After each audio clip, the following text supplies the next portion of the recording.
Hello, everyone. Thank you so much for tuning in. My name is Cassie Riva. I'm the events coordinator at an Unlikely Story bookstore in Plainville. Before we start, I wanted to give you a couple of technical points. If you have any issues with video or audio quality, try refreshing your page. And if that doesn't work, close out of your browser and log back in using Google Chrome as your browser. Any questions for the authors can be written in the question and answer box at the bottom of your screen or in the chat. If you'd like to buy the book, there's a green button at the bottom of your screen that's going to take you right to our website. And when you purchase Marie Bostwick's new book, From an Unlikely Story, you're going to receive an autographed book plate while supplies last. Marie Bostwick is the New York Times and USA Today best-selling author of 18 uplifting works of historical and contemporary fiction. Drawing on her lifelong love of quilting and her unshakable belief in the power of sisterhood, Marie's popular Cobble's Court quilt series has been embraced by quilters and non-sewers alike. Anne Marie's novel, The Second Sister, was adapted into the 2018 Hallmark Hall of Fame feature film called Christmas Everlasting, starring Patti LaBelle. Marie also writes Fiercely Marie, a lifestyle blog that encourages women to live every minute and love every moment. In the 3 decades since her marriage, Marie and her family have moved frequently, living in 8 different states and 18 different addresses.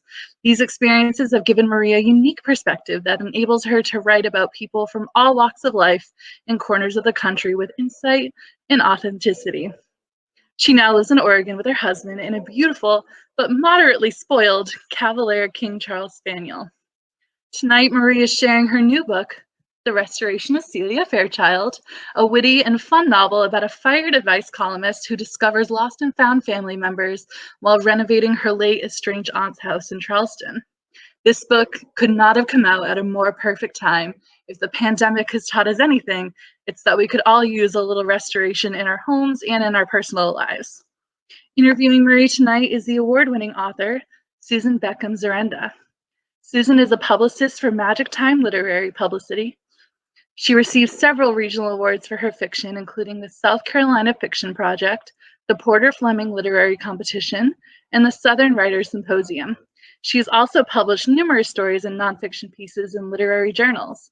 Her book, Bells for Eli, is a compelling coming-of-age story about cousins drawn together through tragedy that must face social constraints and a family whose secrets must stay hidden.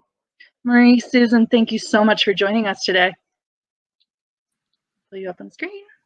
Hello. Hi. Hello. Thank you for having us. Yeah, absolutely. There. Now I have all of Susan's face. Hello, my friend.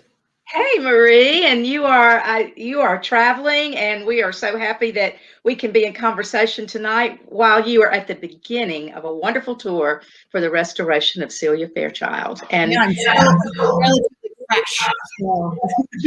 Exactly. So I just thank you, Cassie, at An Unlikely Story, for inviting me to be in conversation with Marie about her new novel. And thank you, Marie, for writing this uplifting and moving novel that restored my faith and restores all our faith in human nature. So I'm just going to start out asking you a few questions and take them where you will. And I know that readers and viewers are going to want to ask some questions later on as well. So for those of you who are just starting this wonderful novel or thinking about doing so, you will learn within the first couple of chapters that the main character's life is a dismal mess. Celia Fairchild is newly divorced. She has lost her prestigious job as advice columnist, Dear Calpurnia, because the paper conglomerate, the Daily McKee, has been bought out. And greatest of all, she fears she has lost her last opportunity to be a mother, because she's jobless and she's husbandless. And what kind of resources does she have?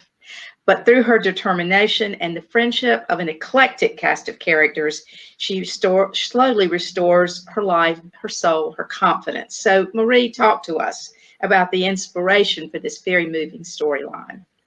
Well, what a good introduction. I'm usually not as good at, getting right Marie, sorry. I hear an echo coming from your screen. If you could just make sure that Crowdcast isn't open more than once. That's probably, let me close a couple things. Hang in there, gang. You should have been here before. It's very exciting as we were having technical difficulties. Is that better? Yes, thank you. All right, here we go. Sorry about that. So first of all, Susan, great job on, it usually takes me about 14 minutes to kind of do the big wrap up. I'm not known for short answers, I'm afraid. I know a lot of times I get kind of a bolt of inspiration for a book and I just take off from there and it's just one thing. And it can be anything. It can suddenly, every once in a while, a title pops into my brain and I actually go from there. That's rare. More often than not, just a character arrives in my imagination and we're off to the races. But I might get inspiration from a movie I've seen, a conversation I've had, a book I've read, a family situation I'm going through. This time it was a little different. This book kind of came together in a lot of directions and formulated slowly, layer upon layer, rather than in one big bolt of inspiration. So, you know, first of all, I mean, I wanted to write a book set in Charleston for a long time, so there was that to it. And the title itself, The Restoration of Celia Fairchild, gives you a lot of clues about what's going to be happening in the book on multiple levels. First of all, if you've been to Charleston, you know, and if you haven't been to Charleston, my friends, you should. You should make plans. This should be your first post-COVID trip. Go to Charleston. You'll thank me for it. And, you know, but you're going to take a little armchair journey through this wonderful city known as the Holy City sometimes in my book. So that'll whet your appetite to get some tickets and book a hotel room. But it is a city that's at the forefront of the historic restoration movement. And that's always something that has interested me.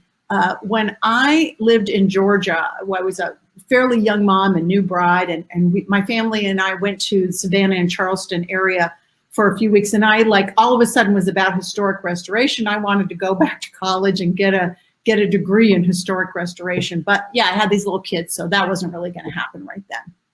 So there's that aspect of it. And of course, the restoration of a house, but it's a metaphor for something larger, for Celia's personal restoration. So there's that side of it. I also was, when I was starting to work on this book, I had been reading a nonfiction book about hoarding, which I thought was really kind of interesting. And what I learned, as I so often learn, is the things I thought I knew weren't really accurate. You know, I had a stereotypical view of what hoarding might have meant. And while I was going through that, I learned it wasn't quite exactly what I thought. And I think we're going to probably want to talk about that more later.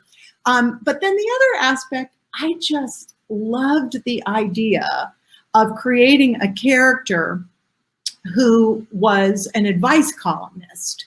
I personally enjoy advice columns. I think a lot of us do.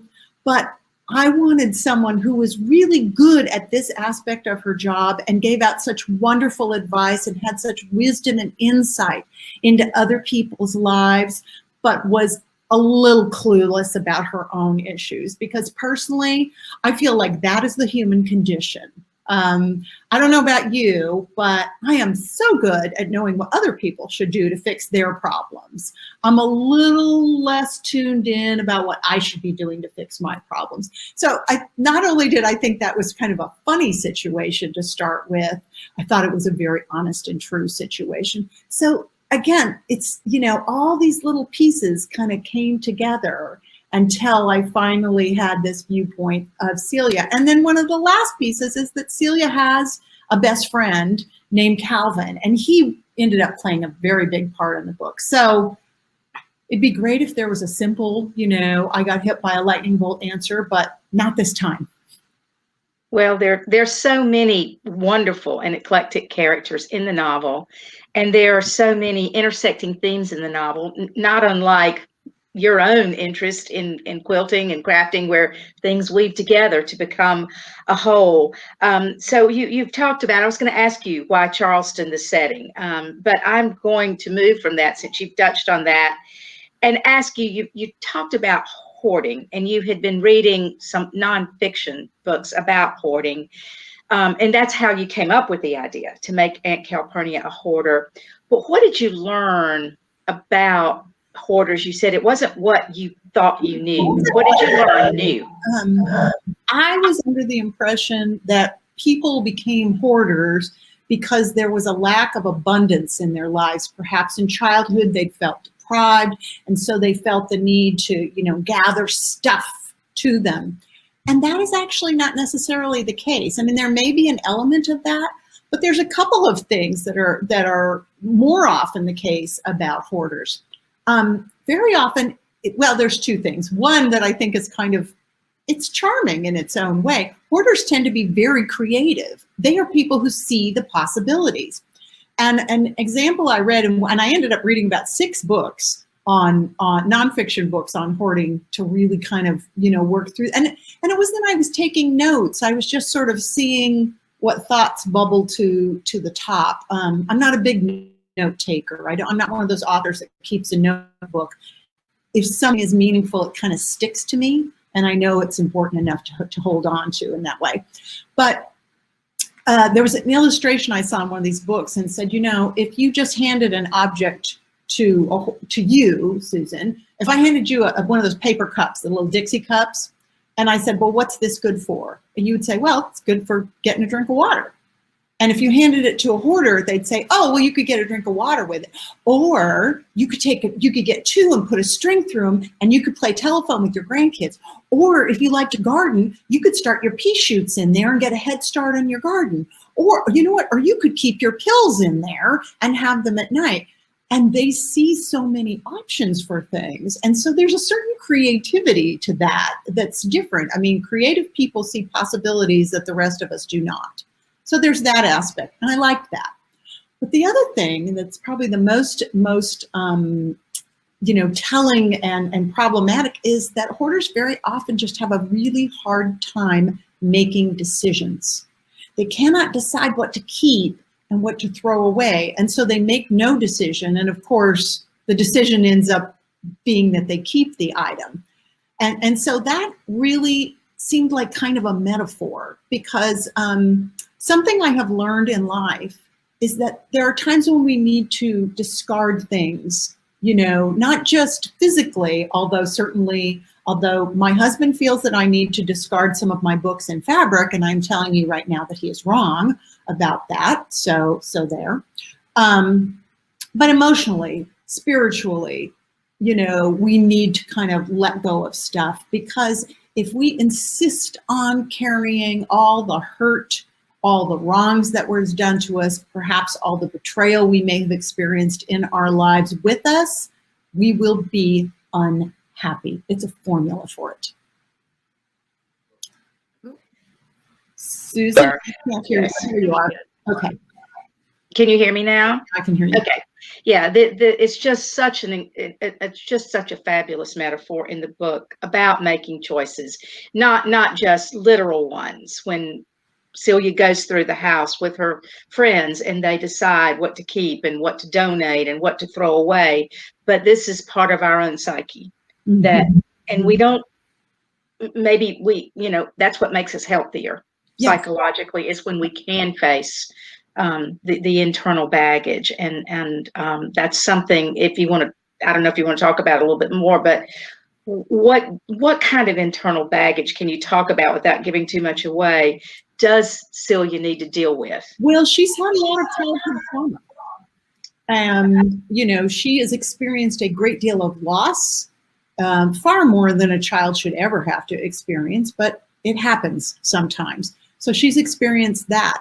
She essentially, Celia, I'm not giving away a lot when I talk about even in the very opening chapter, her, as she calls it, her slightly cruel therapist, who she has been going to get her through this divorce, keeps saying that her longing to have a child is all tied up with the fact that she lost her own family in a horrible way when she was younger. Now, Celia says, okay, I get that, but there's also this thing called biology. She's like, I'm not the only late 30s woman in New York who is desperate to have a child. We can't all be neurotic, right? And she's right about that. But she also does really long to kind of have people, family is really important to Celia, and part of the reason it's so important to her is because she did have a very special family growing up. And then something happens and a lot of things change. But when she goes back to Charleston, you know, I've never been, so this is going to be all over the place. I have lots of ideas. I've had many careers in my life before I was writing full time, but one of them was I worked in pastoral ministry to women. So I was a woman's pastor. And I did a lot of counseling in that time. And the thing I saw over and over again that held people back from being kind of the best version of themselves was hanging on to hurt, failing to forgive themselves, forgive other people, forgive God, forgive fate, forgive whatever it was that was keeping them stuck in the past. I really believe, I believe in forgiveness, but I don't necessarily believe we should always forget. You know, we always say forgive and forget. There are sometimes lessons to be learned from betrayal that will serve us well, and you can still forgive someone and yet hold on to that lesson. I think we have to embrace the whole of our history to be able to be really, as I say, the best version of ourselves.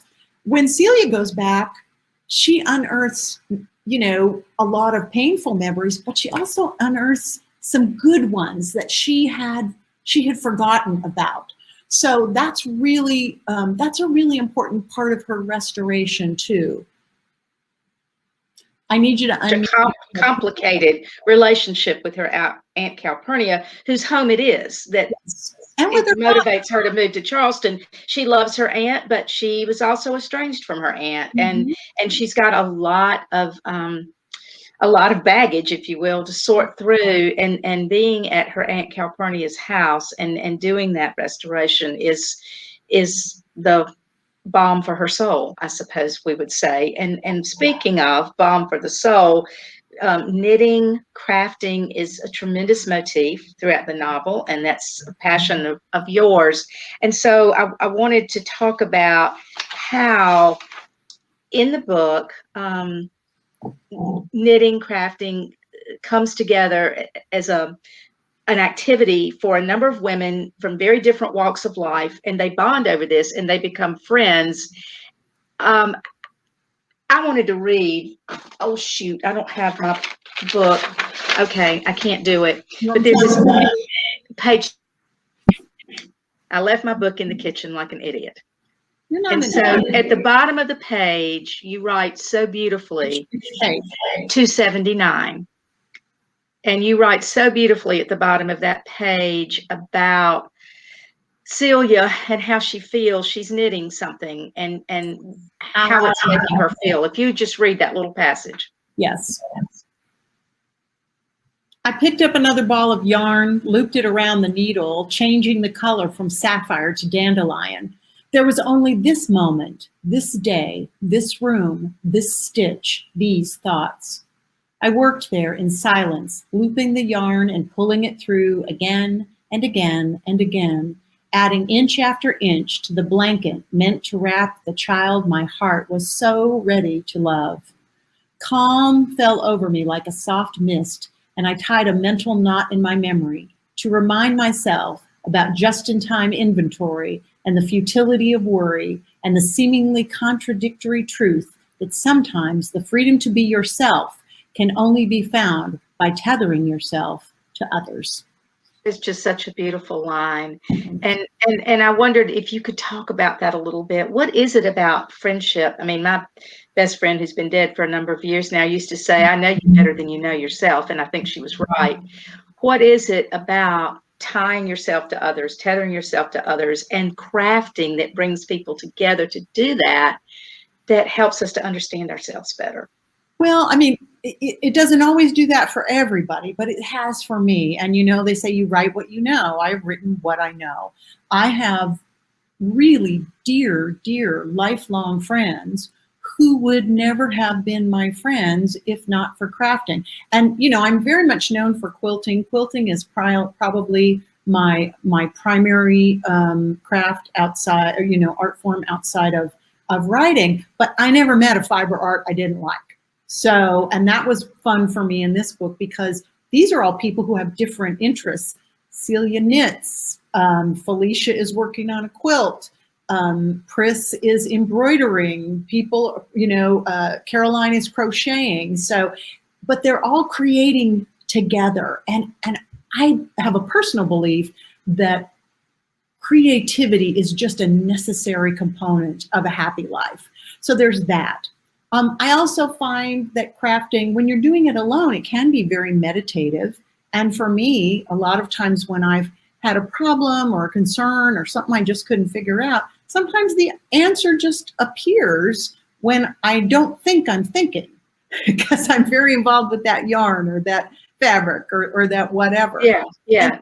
And, that can happen a lot. So it has a meditative quality, because I'm not a crafts person, and I guess it has that meditative quality that you just kind of, you leave the world, and is that what happens? We're going to change that. So, I'm unbeknownst to you, some yarn may arrive, and an instruction.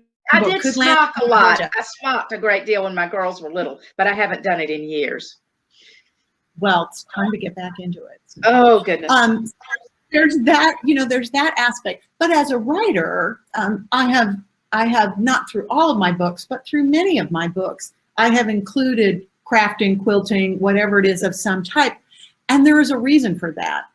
It seemed to me, and it has been, a very believable and organic way to get a whole bunch of people of different ages, backgrounds, educational levels, financial classes, races, religions, whatever, into the same room in a way that seems convincing.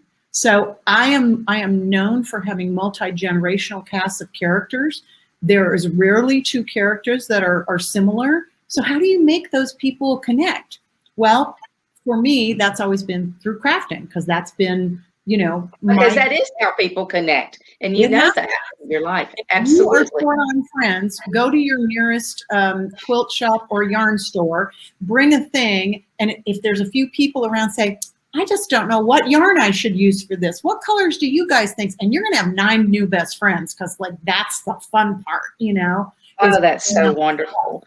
Well, can you, because there are so many just wonderful, wonderful, engaging characters in the novel, can you talk a little bit about the inspiration for some of Celia's friends? You've mentioned Pris, and we've mentioned Polly, who owns the knitting store. What are some of the or are they just purely imaginative? Well, most of them are, in fact, just came out of my imagination.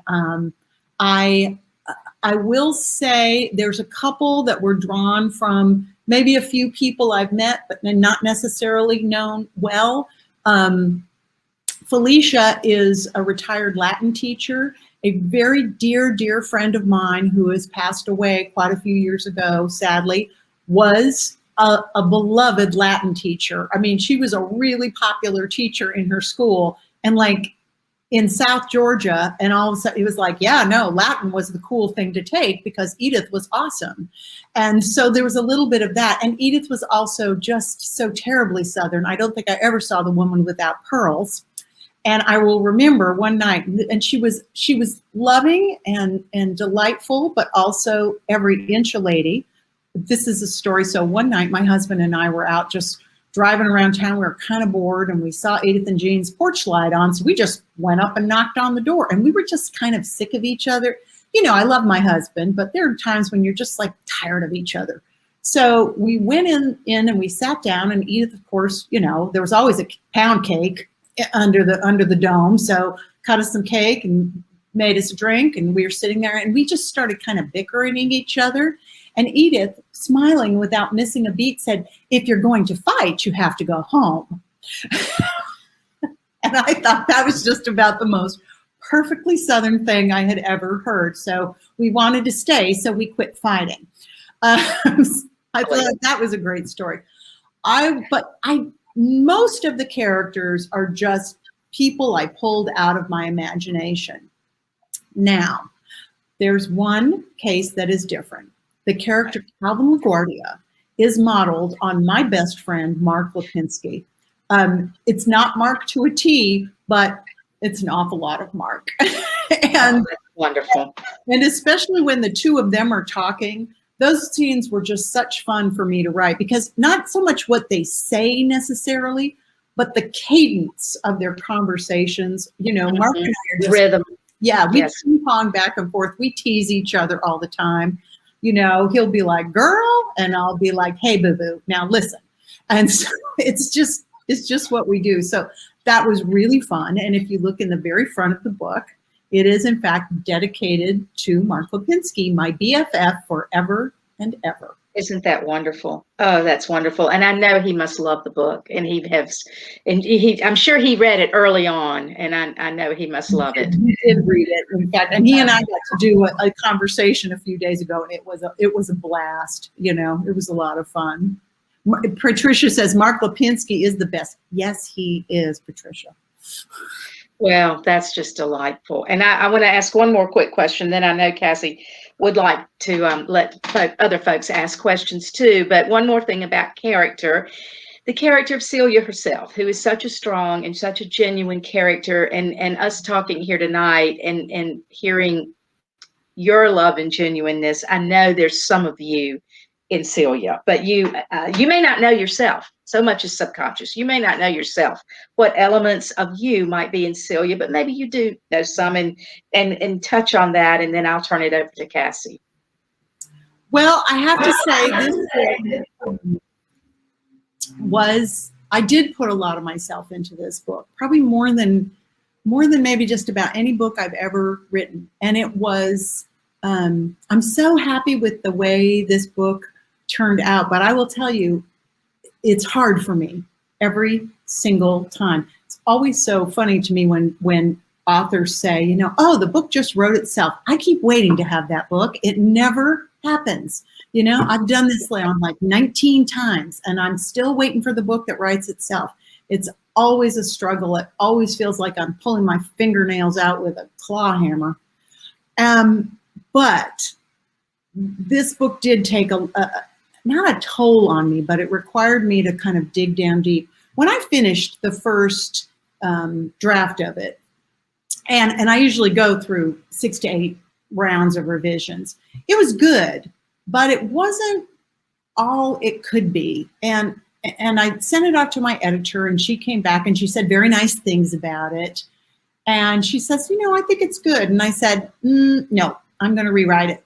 And she said, no, Marie, I think it's fine. And she said, it's good. I said, I don't write good books. I write great books. Weren't feeling it. Yeah, I said, it's not great yet, but it could be. I'm going to get back to you in 3 weeks. And we had a conversation. I had listed 15 items I felt needed addressing. And so I started on this. And during this time, my agent called me. And she was, and I love my agent. She's very much part of my editorial process in a way that's quite unusual. Yes, mine is the same way, and it's wonderful. Yeah, it is and it isn't, you know, sometimes. Yeah, because then you find out you got to spend 20 more hours rewriting. Yeah. Yeah, no, sometimes she gets up in my face in ways that do not feel comfortable. And this was one of those times.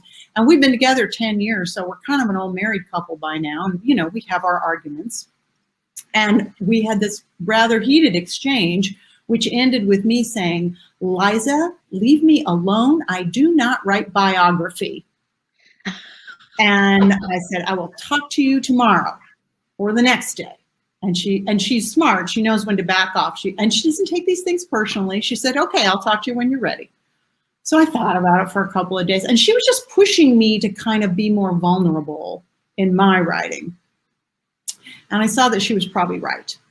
And so what may interest writers to know is that the last 2 things I wrote in this book are the very first chapter and the very last chapter. Yes, and the first chapter, what I kind of is like, I love my readers, but it is a complicated relationship because I'm just human. And sometimes people put you on a pedestal a little bit, and it's hard to, you know, you worry about falling off that and cracking. And so it's tricky sometimes, you know, I'm just me. I'm just Marie. I mess up like a lot. So there's that. And yet I really care about my read. I mean, I think that's a thing. You know, Celia really cares about her readers. I really care about my readers. I read every single email that I get. Every message. Facebook, they keep moving things, and sometimes I miss the messages. So if you wrote me a Facebook message, I'm sorry. But I try to get back to everybody. And I answer them. And it takes a considerable amount of time. But y'all took time to write to me, so I should take time to write back. Might take me a few days sometimes. So there's that aspect and that complicated, you know, being, I mean, and I want to be clear, I am like such a Z-list celebrity, but whatever letter you assign it to, there's a responsibility and it goes with it that feels sometimes a little uncomfortable. So there's that. And then the last part, and this was tricky too. My dad died last year during the writing of this book. And I loved my father, and my father loved me, but we had a very complicated relationship. And so as Celia is working through some of the issues, I want to be clear, my father is not like Celia's father. He did not do those things. He is a different person. So don't read anything into that. But we had our own complications. And it was difficult during COVID because I was there when he died, and it came very suddenly. And, but his ashes are still in a box in my living room. We have not been able to have a funeral. We have not had that opportunity to have the closure that I think is that funeral writing is about. And so in a way, what I was able to write was in fact my being able to have closure with my dad. Yes, how wonderful. Yes. So it's a weird thing, but it's there. So yeah, well, and as readers, we feel it. We feel a very personal connection to Celia. So whatever your agent convinced you of about being vulnerable and about putting yourself out there with the character, it works, and it's beautiful. Did a good job. But I'm not going to tell her because she'll just be impossible if you tell her these things. Oh, I might have run over by just a few minutes here. Cassie, are you out there? Would readers? Can I say one thing? Yes. Before we bring Cassie in. First of all, Susan, thank you for doing this. You were so well prepared. And I want to tell people, you know, I have met I met Susan just recently, and I just ordered her book, Bells for Eli, not too long ago. Not had a chance to read it yet, but I read the back. And I'm really, as soon as I get home, that's like moving to the top of the very big reading pile. So if you finish Celia and you're looking for something else to read, bunnies, you might check out Susan's book. Well, you're very kind. Thank you so much, Marie. I appreciate it, and this has been such a delight for me to get to talk to you. And Cassie, I think there are probably lots of readers who are eager to ask some questions as well. Thank you for having me. Thank you both. Oh my God, I could listen to you guys all night. You guys are fantastic. I love that I've only been to the South once, and it was actually last March before everything just crashed. Yeah. And I was at my boyfriend's parents' house, and their neighbors would just come over, and I was like, this is a normal thing. Because that doesn't happen in Massachusetts. Neighbors don't walk into your house ever. Make an appointment. No. In New England, you have to make an appointment. You don't. Yep. And I've lived in the South my whole life, so it's just, this is all like, oh, this is the way life is when I read the book. No, not like when you get to Northern Virginia and up. How about that? All right, that's what I get for living in South Carolina my whole life, but you know, it's a good way to live. Yes, it is. It's a beautiful region. I'm going to invite people on screen. If you have a question, just kind of write, I have a question in the chat, or like put the hand emoji or something. I'm going to invite you on screen. I see one. To click allow. I see one on Alicia has a question. Let's see if we can get you up here, Alicia. Yeah. You just want to click allow if you want to come up. If you don't, that's okay. We can just read out your question. Yeah, that's a great question.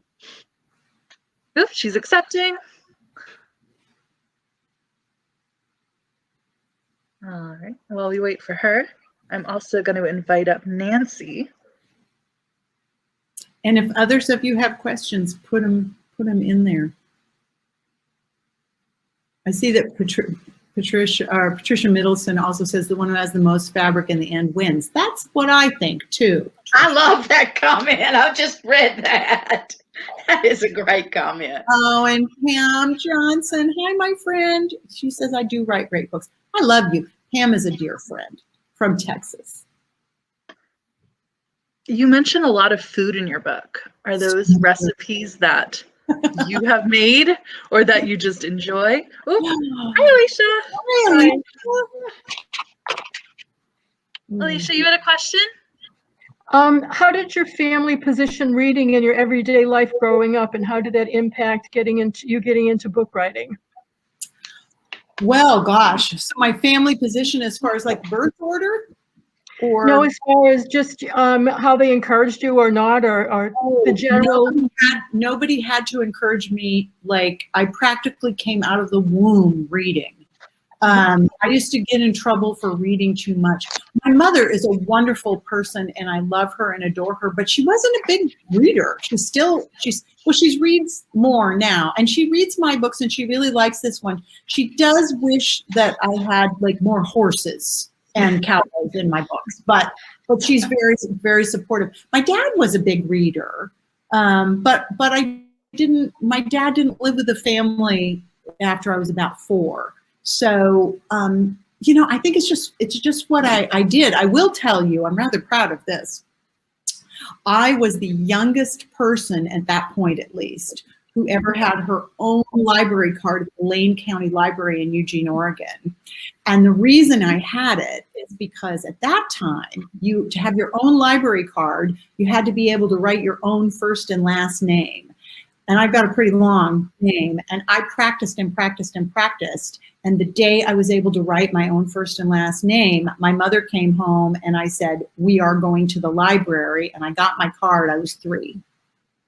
So I was writing at 3 and I was reading at 3. I mean, not like great tome. I mean, I remember going to the library, and I remember the very first book. I checked out Hop on Pop, and I could read that. And there was one other Dr. Seuss book that I read. So I was reading that. And then, I pretty quickly moved on to other things. This is so terrible, but I was just showing off. I read The Clockwork Orange when I was like 12, which I had no business reading. And of course I didn't understand it, but I read it because it was in the adult section. And This was the day in the library, the librarians, bless them, were forever trying to corral me back to the children's section. But I was convinced that the good books were over on the other side. So I'd sneak over there sometimes. And this is really terrible. Because it was the adult section, I would just take the books. I did that one time. I did the same thing with just take them. With the D.H. Lawrence novel. Oh my bring gosh. them back, but I just borrowed without asking. Because they wouldn't have let me have them. Anyway, this is so much more about me than you wanted to know, right? But how did that impact your getting into writing itself?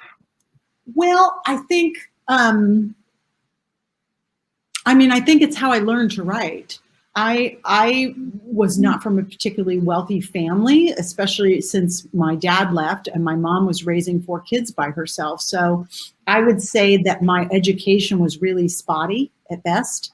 And in fact, my high school then and now, only less than 20% of the kids went on to college.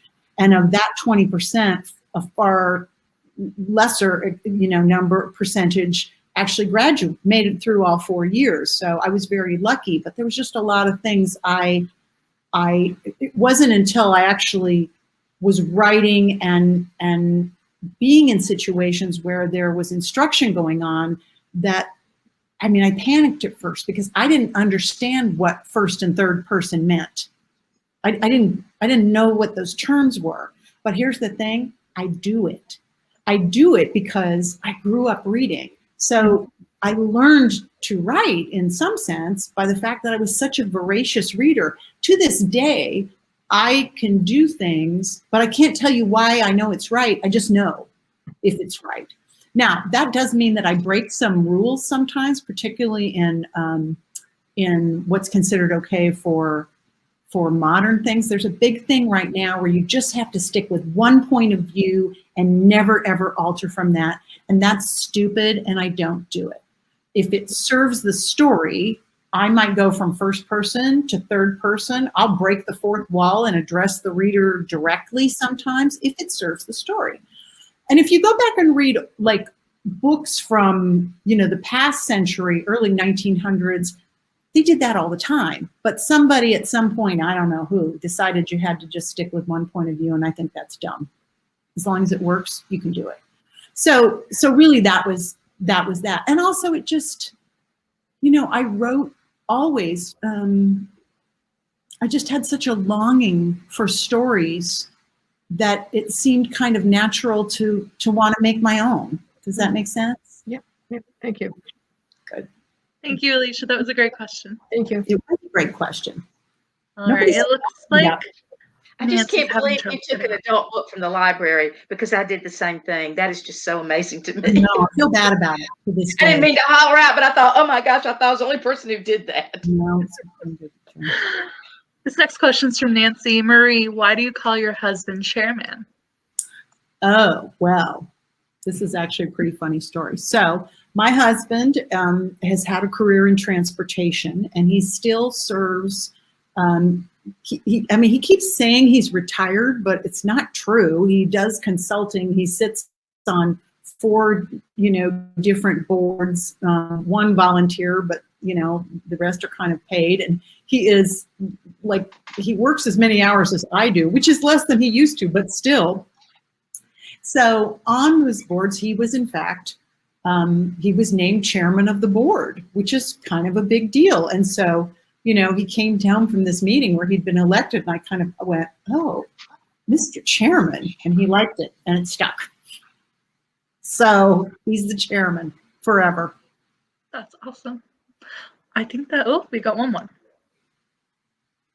Is your King Charles Spaniel traveling with you?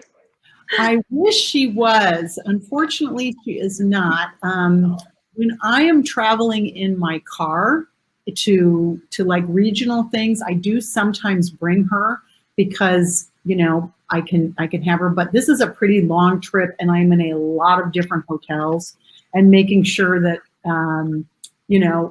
I've got a place that she can stay that I want to stay to can get tricky.